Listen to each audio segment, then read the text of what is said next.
माँ की सरकारी नौकरी। 15 दिन पहले अपने पति राजन को खोने के बाद मीनाक्षी गहरे शोक में थी। कमरे में पति की तस्वीर के सामने बैठी वो अपने आंसू पोंछ रही थी, तभी उसके दरवाजे पर दस्तक होती है। जी कहिए। नमस्ते मैडम, हम पंचायत विभाग से आए हैं। ये राजन बाबू के ऑफिस से भेजा गया सरकारी लेटर है, जिसके मुताबिक राजन बाबू की सरकारी नौकरी आपको या आपके परिवार में से किसी एक को मिल सकती है। जो परिवार की जिम्मेदारी अपने कंधों पर लेना चाहे, आप उसे ये नौकरी दे सकती हैं। सोच समझकर 1 महीने के अंदर इस लेटर का जवाब भेज दीजिएगा। उसके बाद ही सरकार की ओर से आगे की कार्यवाही होगी और राजन बाबू की नौकरी आपके परिवार के सदस्य के नाम स्थानांतरित हो जाएगी। इस दुख के समय में पूरा पंचायत विभाग आपके साथ है। अपने आंसू पोंछते हुए मीनाक्षी ने वो लेटर अपने हाथ में लिया और अंदर जाकर उसे खोलकर पढ़ने लगी। मीनाक्षी के पति राजन का 15 दिन पहले ही दिल का दौरा पड़ने से मौत हो गई थी। जब तक राजन बाबू थे, परिवार में भरपूर सुख शांति और खुशहाली थी। राजन बाबू पंचायत विभाग में अच्छे पद पर काम करते थे। दोनों बेटे अभिमन्यु और अर्जुन भी माता पिता का खूब सम्मान करते थे।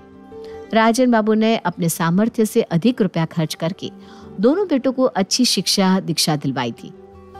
अपनी अपनी पढ़ाई पूरी करने के बाद राजन और मीनाक्षी ने अपने दोनों बेटों की पढ़ी लिखी सुशील लड़कियां खोजकर शादी भी करवा दी। दोनों बेटे अभिमन्यु और अर्जुन अब प्राइवेट कंपनी में नौकरी कर रहे थे। क्या बात है माँ, ये कैसे चिट्ठी है? कौन देकर गया? बेटा, तुम्हारे पापा के ऑफिस से कोई आदमी आया था और ये कागज देकर गया है। लाओ माँ, मैं पढ़कर बताता हूँ। अभिमन्यु माँ के हाथ से चिट्ठी लेकर उसे पढ़ने लगता है। इसमें इतना सोचने विचारने वाली क्या बात है माँ? अब इस उम्र में आप तो नौकरी करोगी नहीं और घर का बड़ा बेटा होने के नाते ये नौकरी तो मुझे ही मिलनी चाहिए ना। पापा के बाद मैं ही तो हूँ जो इस पूरे घर की जिम्मेदारी अपने कंधों पर संभाल सकता हूँ। क्यों भैया, अब मैं इतना छोटा बच्चा भी नहीं रहा कि घर की जिम्मेदारी संभाल ना सकूं। अरे मैं भी खुशी खुशी घर की जिम्मेदारी अपने कंधों पर लेने के लिए तैयार हूँ। दोनों बेटों को बढ़ चढ़कर घर की जिम्मेदारी निभाने के लिए तत्पर देख मीनाक्षी को थोड़ी खुशी भी हो रही थी, लेकिन दुविधा भी महसूस हो रही थी। पति की नौकरी तो किसी एक बेटे को ही देनी थी ना, ये सोचकर उसका मन बुझा जा रहा था। अरे भाभी, इसमें इतना सोचने वाली क्या बात है? अब तो आप ही घर की बड़ी हो, आपको पूरा अधिकार है कि आप अपनी नौकरी चाहे किसी को भी दो। ठीक कह रही हो दीदी, अधिकार तो है मेरे पास, लेकिन माँ का दिल है ना। माँ कभी भी अपने किसी भी बच्चे को निराश नहीं करना चाहती। माँ तो हमेशा यही चाहती है ना कि जो भी हो वो उसके बच्चे में बराबर बराबर बढ़ जाए, ताकि कल को किसी के भी मन में कोई भी खटाश पैदा ना हो। अरे भाभी, ये कोई लड्डू नहीं है जिसे तुम आधा आधा बांट दोगी। भैया की नौकरी है, नौकरी आधी आधी तो बंटने से रही। अब तुम्हें दिल पक्का करके ये निर्णय तो लेना ही होगा कि आखिर तुम अपने पति की ये विरासत किसको सौंपना चाहती हो।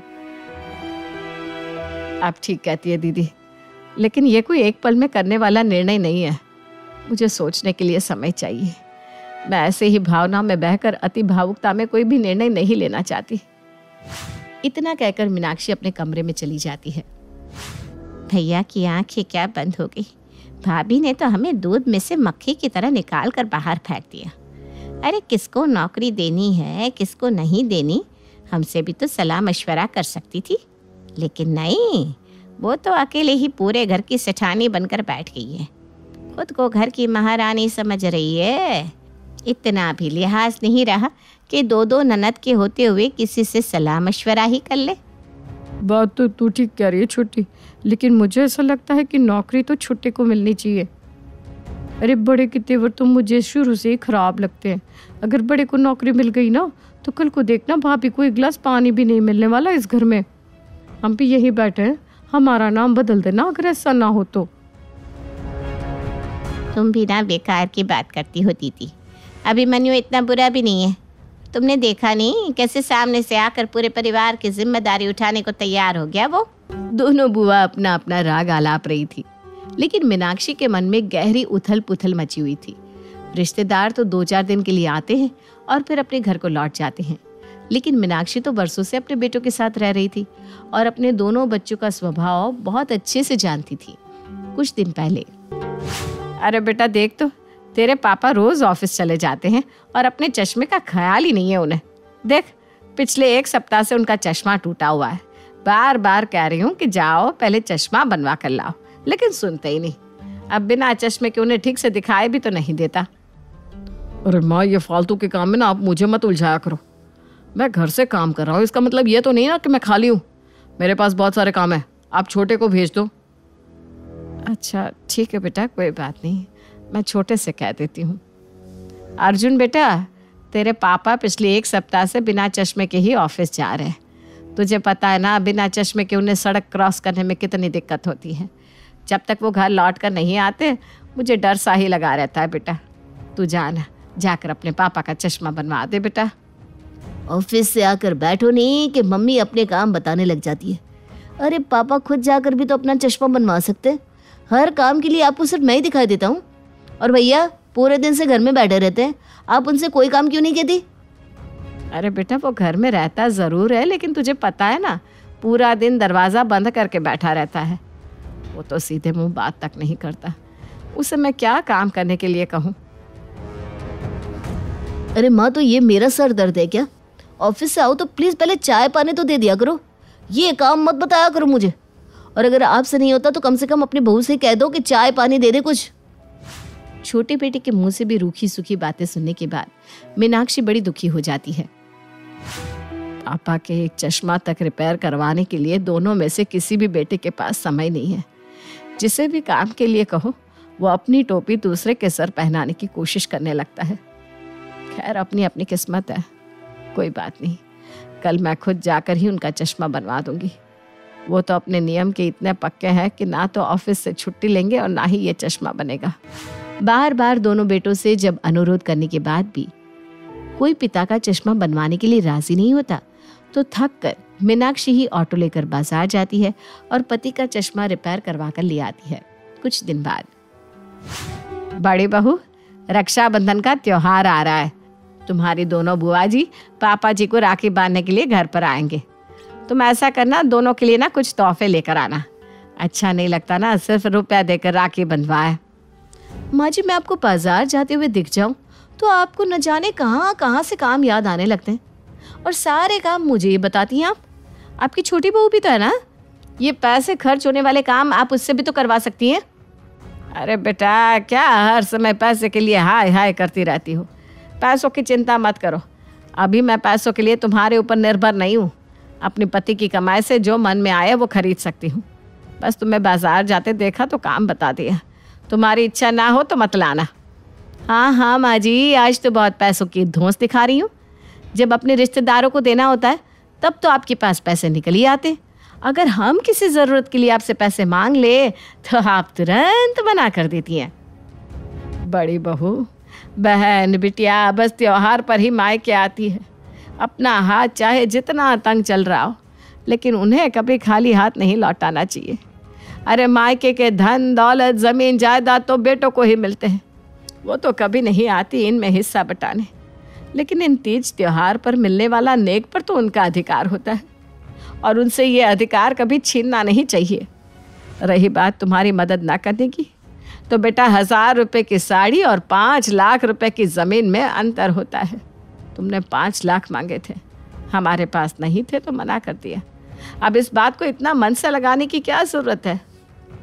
अरे ठीक ही तो कह रही हैं भाभी, जब हमें रुपयों की ज़रूरत होती है तो हम पैसे मांगने कहीं और जाएंगे क्या?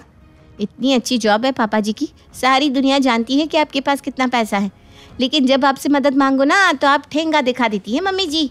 और भाभी बिल्कुल ठीक कह रही हैं, जिनके ऊपर आप अपनी दौलत लुटा रही है, काम के लिए उनसे ही कहा करिए ना।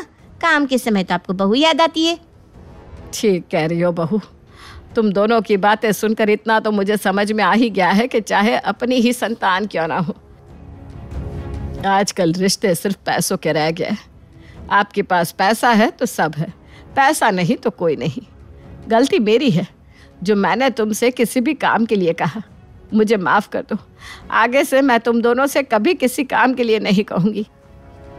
माँ कहाँ हो आप? यहीं हूँ बेटा, बताओ क्या बात है? माँ, मैंने अपने सारे कागज़ तैयार कर लिए, पापा के ऑफिस के लिए ज़रूरत पड़ेगी ना। अच्छा ठीक है, अपने कागज़ यहाँ रख दो। इस समय तो तुम ऑफिस में होते हो, आज ऑफिस नहीं गए क्या? माँ मैंने नौकरी छोड़ दी है। अरे ऑफिस जाता रहूँगा तो कागजी कार्रवाई कैसे पूरी होगी, और सरकारी काम में वैसे ही इतना समय लगता है। अपनी तरफ से हम कोई देरी क्यों करें? पापा का डेथ सर्टिफिकेट और बाकी के सारे कागजात भी दे दो माँ, मैं पापा के ऑफिस में जाकर जमा करा के आता हूँ। अरे बेटा इतनी अच्छी नौकरी थी तुम्हारी, नौकरी छोड़ने की क्या ज़रूरत थी? पापा की जगह तो बस एक क्लर्क की पोस्ट पर ही जॉब मिलेगी। क्लर्क जैसी नौकरी के लिए तुम्हें अपनी अच्छी खासी नौकरी नहीं छोड़नी चाहिए थी बेटा। आप सरकारी नौकरी का महत्व समझ नहीं रही हो माँ। मेरी सॉफ्टवेयर इंजीनियर की नौकरी से बेहतर है ये सरकारी क्लर्क की नौकरी, और मुझे कोई एतराज़ नहीं है। मैं भी अपनी लाइफ में स्टेबिलिटी चाहता हूँ। बस आप इस पेपर पर साइन कर दो, मैं ये नौकरी करने के लिए तैयार हूँ। कुछ देर बाद, अरे माँ ये मैं क्या सुन रहा हूँ, अब भैया को पापा की नौकरी दे रही हो?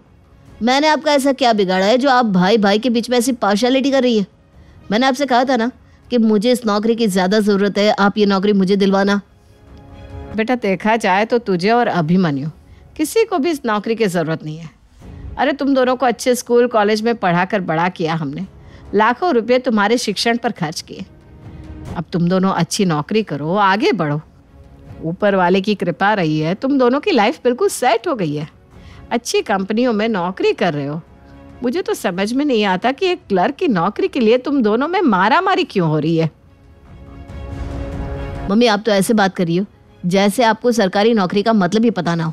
अरे दुनिया भर के बेनिफिट होते हैं सरकारी नौकरी में, और पूरी लाइफ जॉब की सिक्योरिटी भी है।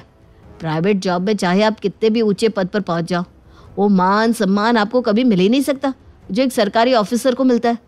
और पोस्ट से क्या होता है माँ, मेरे पास एजुकेशन है, आज नहीं तो कल प्रमोशन हो ही जाएगा। अरे एक एक सरकारी नौकरी के लिए लाखों लोग लाइन में लगे हैं। अब मुझे मौका मिला है तो ये मौका मैं हाथ से जाने थोड़ी ना दूंगा। बेटा नौकरी तो एक ही है, और उस नौकरी के लिए तुम दोनों भाई जिद पर अड़ गए हो। मुझे समझ में नहीं आता मैं करूँ तो क्या करूँ। माँ सोच समझ के डिसीजन लेना।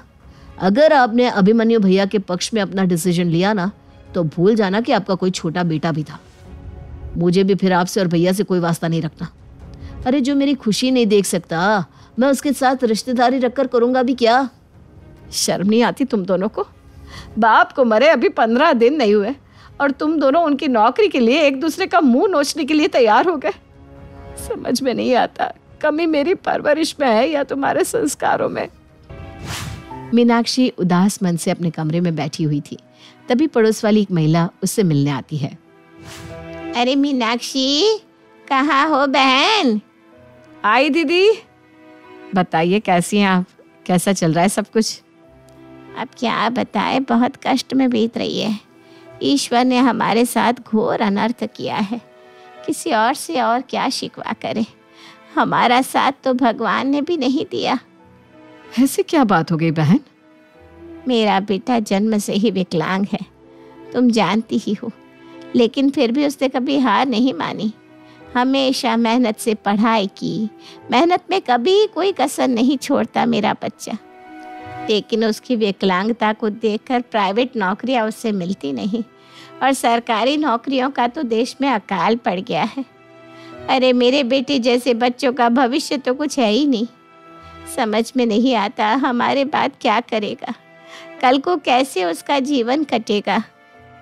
आप अपना मन दुखी क्यों करती है बहन? आज नहीं तो कल जरूर भर्तियां निकलेगी, और मुझे अनुज पर पूरा भरोसा है। वो मेहनती बच्चा है, जल्द ही उसकी नौकरी लग जाएगी। आप चिंता ना करो, भगवान के घर देर है लेकिन अंधेर नहीं है। बस इसी उम्मीद में जीवन कट रहा है बहन। पड़ोसन के जाने के बाद एक मेरे बेटे हैं जो पढ़े लिखे हैं, शरीर से हट्टे कट्टे हैं, घर में हर सुख सुविधा है, अच्छी नौकरी है, फिर भी अपनी लगी लगाई नौकरी को छोड़कर बाप की अनुकंपा से मिलने वाली नौकरी के लिए एड़ी चोटी का जोर लगा रहे। और एक तरफ ये अनुज जैसे बच्चे हैं जिनका जीवन बस इसी आस में कट रहा है कि कभी तो नौकरी लगेगी, जिन्हें वास्तव में नौकरी की ज़रूरत है। बाहर की दुनिया में तो पहले ही दरवाजे बंद है, और सरकारी नौकरी में भी जाने का मौका नहीं मिल पा रहा है ऐसे बच्चों को। अब समझ में आता है कि एक एक सरकारी सीट कितनी कीमती है। अगले दिन सवेरे ही तैयार होकर मीनाक्षी कागज लेकर घर से निकल जाती है। घर लौटने के बाद, कहीं गई थी क्या माँ?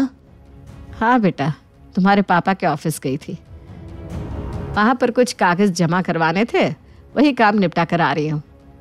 तो क्या सोचा आपने? पापा की नौकरी किसको दे रही हैं? कुछ दिन में लेटर आ जाएगा बेटा, उससे साफ हो जाएगा कि पापा की नौकरी किसको मिलेगी। माँ की बात सुनकर दोनों भाई ऑफिस से आने वाले सरकारी लेटर का इंतजार करने लगते हैं। कुछ दिन के बाद घर पर एक सरकारी चिट्ठी आती है। लगता है पापा के ऑफिस से चिट्ठी आ गई। देखते हैं आखिर ये नौकरी हम दोनों में से किसे मिली है। अर्जुन जल्दी जल्दी लेटर खोलकर पढ़ता है, लेकिन लेटर पढ़ने के बाद उसका दिमाग घूम जाता है। ये क्या लिखा है माँ इस लेटर में? ऐसा कैसे कर सकते हैं वो लोग? अरे ऐसा क्या लिख दिया है इस लेटर में? मुझे तो दिखा, मैं पढ़ूं। अभिमन्यु अर्जुन के हाथ से लेटर लेकर पढ़ने लगता है। इसमें तो लिखा है कि पापा की अनुकंपा वाली नौकरी लेने से आपने मना कर दिया, इसलिए सरकार वो नौकरी रद्द करती है। अब आपको सिर्फ पापा की पेंशन मिलेगी। बिल्कुल ठीक कहा बेटा तुमने।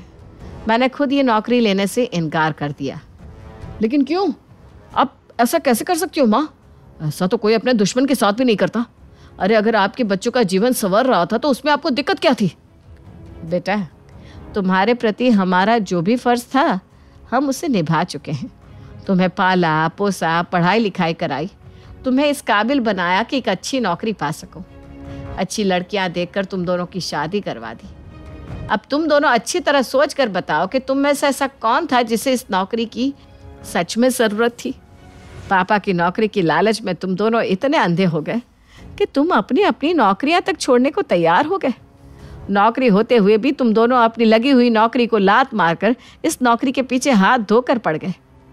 एक बार उन लोगों के बारे में सोचो जिनके पास कोई नौकरी नहीं है, जो सालों से बस ये इंतज़ार कर रहे हैं कि कभी तो उनका भी नंबर आएगा। और बेटा, तुम दोनों में से जिसको भी मैं ये नौकरी देती हमेशा के लिए दूसरे की दुश्मन बन जाती। मैं भाई भाई के बीच में फूट नहीं डालना चाहती थी। और बेटा, कहते हैं कि भोजन उसे ही मिलना चाहिए जिसे भूख लगी हो।